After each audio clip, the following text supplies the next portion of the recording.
In a magnificent old museum, a statue of the goddess of beauty is displayed, which is known to be haunted.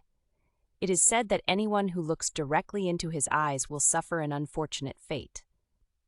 The museum guards strictly forbid visitors from approaching, but the rumors actually attract the arrival of a curious young man named Leo. Armed with his grandfather's antique camera, Leo infiltrates the museum at night. He managed to evade the guards and stand before the enchanting statue of the goddess.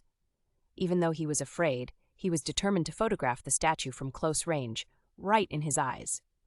A flash of camera light struck the statue, followed by a deafening roar. The next second, Leo disappeared. The museum guard who arrived only found an antique camera lying on the floor, along with a blank photo.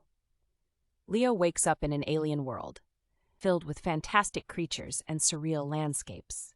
There, he met the guardian spirit of the statue, a wise old woman named Amara.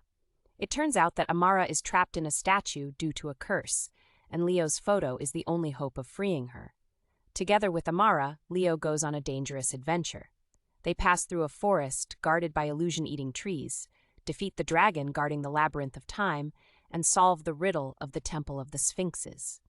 Along the way, Leo learns the meaning of courage, friendship, and sacrifice. Finally, they reach the top of the sacred mountain, the place to undo the curse. Leo must return the light from an antique camera to the eyes of a statue in the real world. With a heavy heart, he parted ways with Amara and returned to the museum through a magic portal. Leo walked into the museum just as dawn was breaking. With shaking hands, he placed the camera in front of the statue, hoping the blank photo would fill in. He pressed the camera button and the photo remained blank. Disappointed and hopeless, Leo looked down listlessly. Suddenly, a gentle voice was heard. "Thank you, Leo. You have set me free." The voice came from the goddess statue.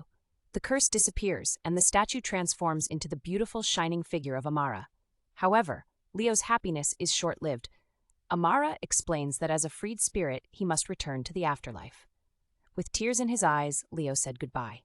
Amara disappeared, leaving the museum now filled with bright light. News of a haunted statue turns into a magical story, and Leo, the unknown savior, returns to ordinary life. Returning to ordinary life, Leo feels empty. The real world feels boring after his fantastical adventures. He missed Amara, missed the magical world he had witnessed. Haunted by regret, Leo returns to the museum at night, hoping to find a way to return to Amara's world.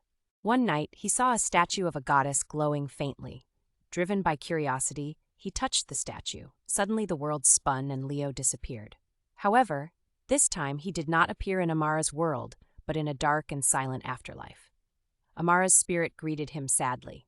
It turns out that the statue he touched was not the original statue, but a copy made by an evil wizard to trap the rescuers. Leo is trapped forever in the afterlife, forever separated from the real world and the Amara he loves. Moral of the story: sometimes the desire to return to the past or an imaginary world can make us blind to the beauty and happiness that is around us. Loss may be painful, but learning to accept it and move on is the only way to a better future.